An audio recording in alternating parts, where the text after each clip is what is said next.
Hey, what's up? Welcome. Today I'm going to be talking about Flywheel hosting, and my name is Joseph Abraham. Flywheel hosting, yeah. Okay, I'm back. So today, basically, I'm just going to kind of go through what my hosting is that I'm currently using. I used to host through mainly HostGator, and then, well, HostMonster, which is virtually identical. HostMonster initially, like, that was probably the one I started using in college. Prior to that, I would use like ISPs, like packaged. They used to package like web hosting space with your, um, with your internet service provider in the late 90s. But after that, I used HostMonster, and then I switched to GoDaddy probably about, I don't know, 3 years ago. And then I switched to Google Cloud Hosting about a year ago, and now for the majority of 2018, I've been on Flywheel WordPress dedicated hosting. Now, I'm a WordPress expert. I feel pretty confident claiming that. I've taught at multiple conventions. I've been a featured speaker. I've blogged about WordPress forever. I've built definitely over like 100 sites on WordPress at this point. So I feel like I'm a credible source on web, both in the development side and the design side of WordPress. That being said, I'm just going to cut to the point and say that Flywheel is what I'm using right now, and I find that it's currently the fastest and most cost-effective thing I'm doing. What I want to do with this video is I basically want to walk you through, the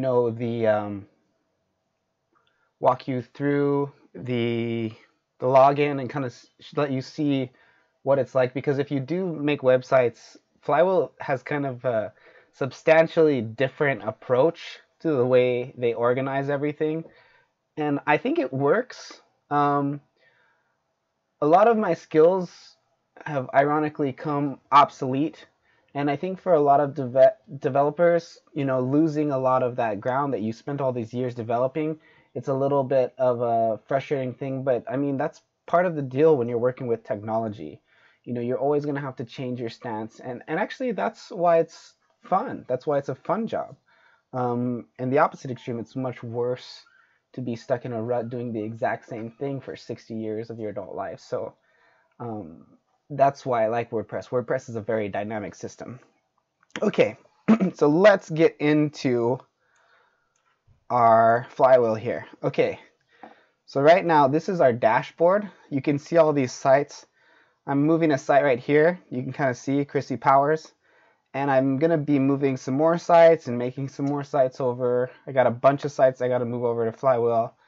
I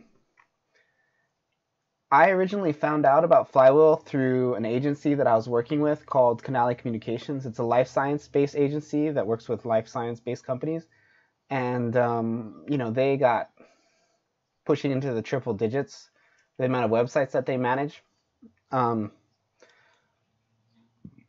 So because of that, this service really sticks out for doing like a ton of websites.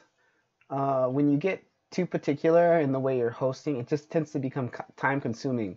When you're on your 50 or your 60 or 100th website, there's a lot of things that you want to kind of cut the fat on, and I've kind of cut the majority of the fat in this part of the process, in the hosting side. I have a lot of skills that can help me set up like my own hosts, whether it's at home or through, a more kind of a hosting option with more features like Google Cloud Hosting, which I do like, but I just found with the volume of sites I've been making, Google Cloud Hosting hasn't really been, the most appropriate option for me. So this is the dashboard. You can see I have a migration in process. they will actually migrate it for you. I use this service that they offer sometimes. It's free. It takes about 3 days if there's not a rush. If there's not anything specific I want to make sure happens, I'll use their migrating process. Okay, so let's go into a specific site here. Let's just go into my site.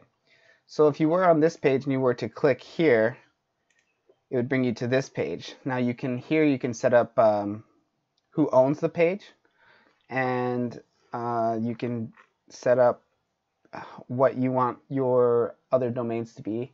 You can have like 4 domains kind of redirect this way. And I mean, sometimes, like if you're kind of closing down a site and redirecting the content to another, this is a good way to kind of get started with that. So for the next page, we got the stats. This is more or less serving the purpose of Google Analytics. I see this as the list of like things on the main menu as being kind of the least useful. If you have Google Analytics, it is good to kind of log in there and see what's going on with your site and see if there's any ways you can optimize it once in a while, depending on the budget of your project.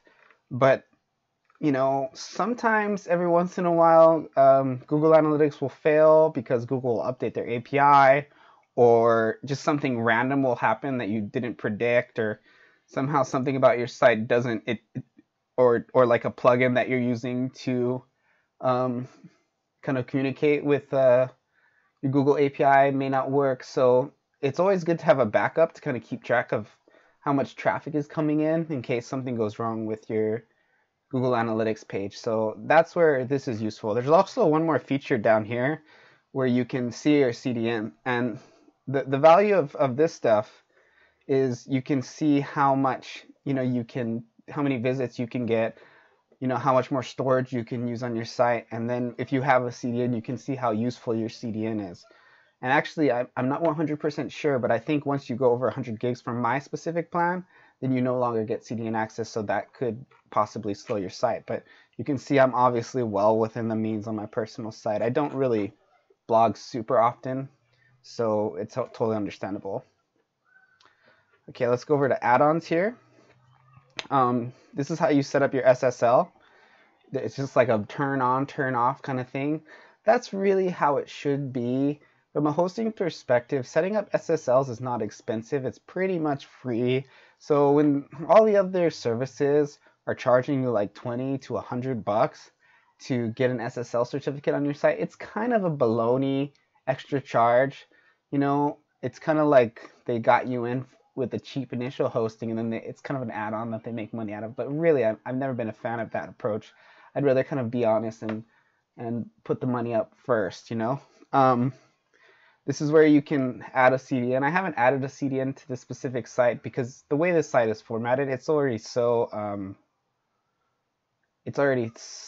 takes so little resources. Every page loads in like a half second. So there's really no purpose to pay that extra $10. I might later eventually, but you got to kind of save money where you can. It's worth noting that Flywheel does support multi-site here. I don't have a multi-site on. I haven't really been using multi-site recently. In the past, I used to use it for e-commerce sites with multiple languages. Generally speaking, multi-sites would work, for example, like in an agency or in a bigger company where you have tons of like many sites that kind of serve as their own site, but you want to maintain them in one centralized place. I see that being a necessity less and less as time goes on, but even if it is something that you're using, Flywheel totally does support it. Okay, let's go over to backups. So this is cool. With my plan, you get backups right off the bat every day, which is great. I think there's yeah. So basically, the way I understand this works is, they create files, and it's like incremental changes are saved on each additional one. So it'll build you your backup when you request it. Now, this is really good. For example, sometimes when you're managing a WordPress site, you'll make a mistake 2 weeks prior that totally like destroys the site, and it destroys it, for example, in 2 weeks. Maybe when there was an automatic update, or you know, there was a plugin that you updated that you didn't realize was going to kind of close your site down after the fact. And in a lot of situations, that can be more or less like a total loss. Like you totally use all viability of the site because you can't use a specific time, or you have to go really far back, like a month or two, and you can't actually get a lot of the content that was added to the site when you do your backup. So this is very specific. I still keep kind of separate backups sometimes of specific things, like maybe posts or certain images or text. But in addition to this, I've been able to sleep very well at night, knowing that if an issue arose at any point, I'd be able to easily fix it, or at the very least get a site going really quickly. So that's really cool. Here's some advanced options. When you're working on a site, you want to be able to flush the cache. The way these sites work is they hold cache. So if you go into WordPress in the WordPress admin, sometimes you won't actually see the changes that you make initially, because the way the site works is it saves it on the cache, and then kind of in an incremental burst, it'll like update it. And what that does is it saves like the resources of the viewer. It saves a bunch of server resources, so they're able to provide you with a faster service at a better price. Development mode just totally turns off caching altogether, so you can see everything you're changing on the site constantly, like immediately. So you wouldn't even have to push this flush cache button. You just click to turn off development mode, and everything updates automatically. This is a feature that usually you would have to jump into an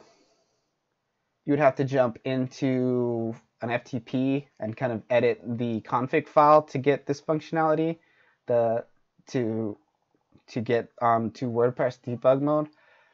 I don't see a ton of use for this. One of the less useful things. When I would typically use WordPress debug, it would be dealing with creating my own custom plugins and themes. And you know, some people may use Flywheel for that. I'm not sure if that's the best use case, but I could definitely see it, you know, being a strong contender for that type of development. That's not really the type of thing I'm doing these days. I tend to do theme development only for customers specifically, not really themes that I would then turn around and mass sell on like Flavia themes or ThemeForce or something like that. I don't really do that. The force HTTPS, this is again something that would normally be controlled by your config wp.php file. You can kind of adjust the file to force all of the pages to be HTTPS. That's good because a lot of times without this on, you'll get these really kind of intimidating warnings that might make a lot of viewers afraid to visit your site.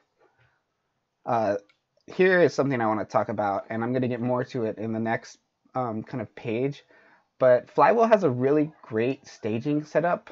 You can make password-protected staging pages that will update all of the content of your current site and kind of add it in there, but it doesn't affect the live site that's up at all. Now, this conceptually for devs is not a new thing. What's different with Flywheel is it's kind of more of an essential aspect of the service. It's really upfront, and it's really like in your face with these staging, where even in Bluehost or GoDaddy, having a staging ability wouldn't be something that the hosting company would kind of put in front of you and say, hey, you need this.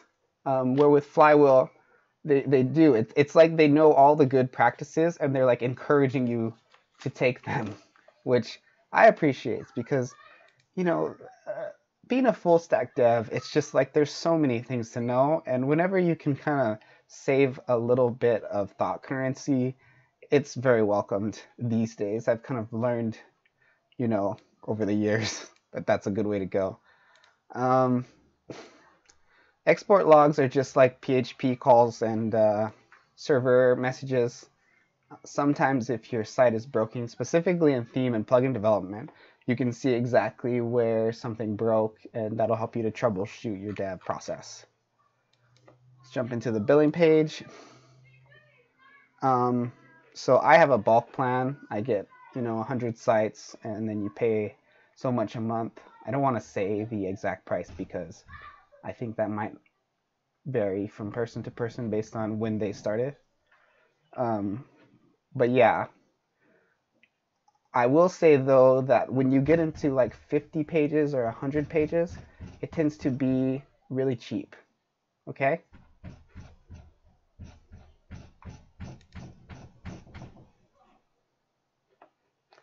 Okay, here's the staging page. So in the staging page, you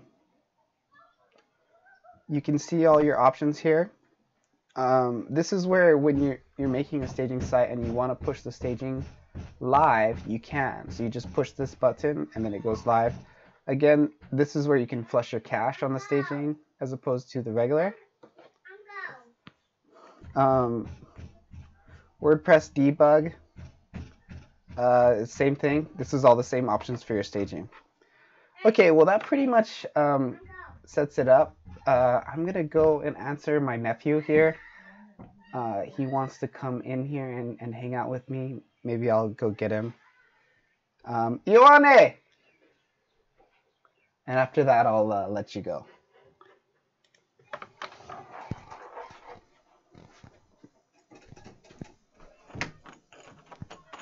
Io! Come! On your phone, send you a call. That's okay. Come here. Come. Your phone sends Kiki's room. That's okay. Come here. Why? 'Cause I said. No, I'm eating. Okay.